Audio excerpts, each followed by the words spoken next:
Hello guys, we're back here again. Beautiful sunny day. It is planting day. Exciting, right? We've been having some nasty weather these past few days. I think we got to the low 30s and heavy drizzle. And when you get those two combined, it pretty much hardens up the soil. It gets clumpy in some areas, and it is impossible for the corn seed that we'll be planting to come out. It'll use all this energy in trying to break the crust. So decided to attach the cultivator to the tractor, give it a pass.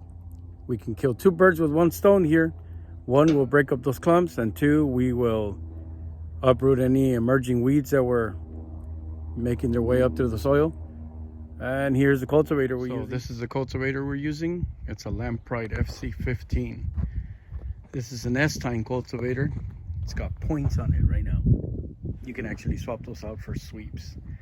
This is the perfect tool for breaking up that hard crust the cold and rain leave behind without disturbing the leveling of the soil or the soil itself much. The other use we had for it today was it helped us mark the row we'll be following whenever we attach the planter to the tractor. This is what I mean right here. So whenever I have the planter on the tractor, I will center my tractor on this outer row right here. Center the tractor on it, pull the planter, and that should give me straight lines. Well, straight rows, hopefully. I don't have GPS, so it's all by manually. It's manually operated, so yep, manual driving. So let's see how that goes. So we've attached the planter to the tractor. I was making some fine-tune adjustments. I took it over to the concrete pad and leveled it out. So whenever I lift the planter, it should be horizontal to the ground. It won't be either like that or like that. It should be exactly parallel to the ground. So the other thing I was checking for was our row spacing. Now, this is row spacing. We will be having our rows 30 inches away from each other. So this should be at 0. Second one should be right on 30, 60, and 90. So we got that taken care of. Now we need to install the hoppers. This is one of the hoppers right there. I got 3 that look the same and 1 that is off. So I got 3 metal containers or hoppers, and 1 of them is fiberglass. Let's go through the way this planter works for us. So I removed one of the covers. Easiest to access is the one here on this side. All the others are on. So this is entirely mechanical. This planter is ground driven. If that wheel don't turn, you will get no seed in the ground. It comes with extra sprockets, so you can change the spacing in your plant. So we discussed row spacing with 30 inches apart on each row. Plant spacing is how far away you want to plant from the other one. So if our planter wants to drop a seed right here and we want it approximately 6 inches from that, we would go about right there. That would be your plant spacing, sorry. So, yep, with this timing system or gear system, you're able to change the plant spacing. So as this wheel turns, it'll turn, I guess, the driven sprocket, or the drive sprocket will turn the driven sprocket, and we have a tensioner to keep that chain all in order. That right there. Now I've seen somewhere if the wheel turns backwards hard enough, this will turn that way and the chain will come right off. So that's something we're going to be having to keep an eye on while we're planting, but just wanted to show you that I haven't explained yet is that row marker right there. The purpose of that is to mark or leave a mark whenever we drive our tractor all the way to the end of the row and we turn and come back. We want to make sure we keep that 30-inch spacing. And the way we do that is we account for this last planter right here. So if this last planter was there, when we turn around, we're going to drive our tractor on the center of the marker, but we have to also account for this planter right here. So we take the measurement of the distance of this one, 30 inches for the next one, and since our tractor will be on the center, this side also will be on the inside, so we need to take 30 and 30, and the half of the center of the tractor to this one. So that would be 30, 30, that would be 60, and half of that is 15, so we will go 75. And to take the measurement, we have to drop our row marker. Now, I don't have hydraulic cylinders right now. I know a lot of people use pulleys and strings or ropes. They basically, you know, weld a tab there, use a pulley system to pull the string up and then that way, and that'll raise the row marker. I want to go fancy and use hydraulics. That is why I installed rear hydraulics on this tractor.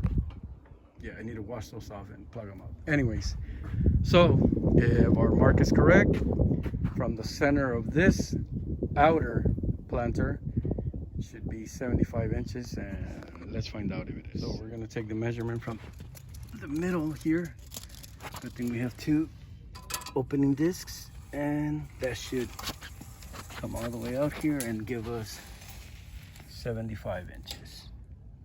And I think we're right on it. So yep, that should give us 30-inch row spacings. Okay, so I've taken one of the hoppers, flipped it upside down, show you guys a bit of the insides of it. There's a tab here which I've already pulled because it's nearly impossible to do with one hand and holding the other, well, the camera on the other hand. So we have our outer plate, and inside there's not much to it. We have our seat plate and our drive plate. So whenever the wheel turns, it drives that hub right there. So we turn that wheel, shows that hub. These tabs here will drive this drive plate here, which in turn turns our seat plate. The number of teeth on the seat plate will also come into play when determining your plant spacing. I think this is a 24 tooth, so we should be getting anywhere between 6 to 8 inches of plant spacing, and well, the assembly is one whole unit. Now, I don't know if they sell these two parts separately at John Deere, because these are getting really rusted, or if not, see that right there? Yeah, so if not, I can probably take them to either a metal shop or a welding shop, so they can like either roll some steel, make the hoppers, weld them, and somewhere or another attach them to the planter assembly there. But that's a video for another project as well. So it's select your seat plate, get your drive plate in there, and close the plate, make sure you lock the tab, and that's basically it. Now let's put these hoppers on our plant. Okay, so this is the corn we'll be planting. This is white corn. It's already treated. I think it has a anti-worm and some type of fertilizer in it. Can't remember what the dude at the seed store mentioned, but anyways, this is the corn that we always buy. We're going to be checking that every planter is actually ejecting corn as our wheel turns, so that's one of the important things to check. Let's fill these hoppers halfway at least. Since we'll only be planting like an acre, we don't need that much corn in them, so let's make sure these planters are working like they should, and let's get this corn in the ground. Like I mentioned, one of the important things to check is to see if these planters are actually ejecting corn as our wheel turns, and we'll be checking for that. Here we go. So, yep, this one's working. Let's try the other one right next to it.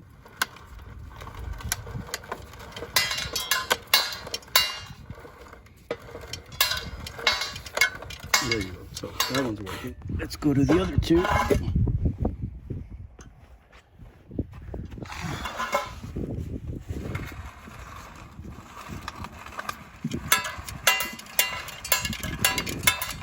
That one's working. And now the last one.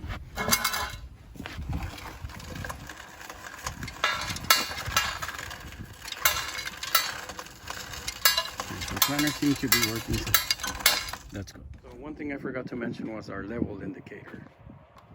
So these lids or tops have level indicators. The higher the amount of seed in the hopper, the higher the level will go. As long as I see some space here, that means I do have seed in our hoppers. This one right here. So this hopper is bigger, so I tend to put more seed on there since I don't have an indicator in. Because it's bigger, I don't need to worry about it because it holds just or twice as much seed as the other one holds. So yep, that helps me out a lot. Okay, so the planter is on the ground, ready to plant. One of the things that I'm gonna have to be doing is getting on and off the tractor and lowering our row marker. Right now I'll explain what I meant by following this row again. And let's get some seed on the ground, see how this goes. I removed the bucket from the loader so I can have more visibility. And let's see how this goes. Hopefully we get a good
we've made our first pass. I think I went straight enough. So the row marker performed really well. I've dropped it again, and because I don't have the other side to mark, I must be coming around all the time. So get to the end of that row over there, turn back, go on that side. I can't come back, otherwise, I can't come back because I don't have this row marker right there. I haven't added it. So I have to be driving all the way back, drop the row marker, pick it up, drive back, drop the row marker, pick it up, and over and over. So here's how our row marker performed. Here's the top of on the cab. So yep, there you go. Now I must follow that row right there, or that mark right there, and that'll give us our 30-inch spacing from that right there to this planter right there. Let's see how this goes.